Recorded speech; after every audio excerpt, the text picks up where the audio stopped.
ಜೋಡಿ ಬೆಕ್ಕು ಕೂಡಿಕೊಂಡು ಬೆನ್ನಗಡಿಗೆ ತಂದವು. ನನಗೆ ಹೆಚ್ಚು ತನಗೆ ಹೆಚ್ಚು ಎನ್ನುತ್ತ ಜಗಳ ಕಾದವು.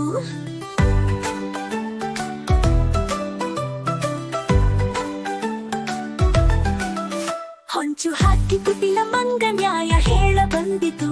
ತೂಕ ಮಾಡಿ ಕೊಡುವೆ ನಾನು ಪರಡಿ ತನ್ನಿ ಎಂದಿತು.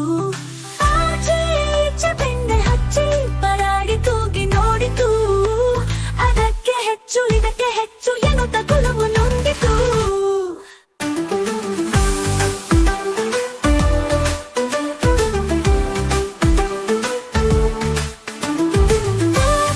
ಹೀಗೂ ಮಾಡಿ ಮಂದ ತಾನೇ ತಿಂದು ತೆಗೆದು ಕರಿಗೆ ಹೊಡೆದು ಪರಾಡಿ ಚೆಲ್ಲಿ ತಿಣದ ಮೇಲೆ ಹಾರಿತು.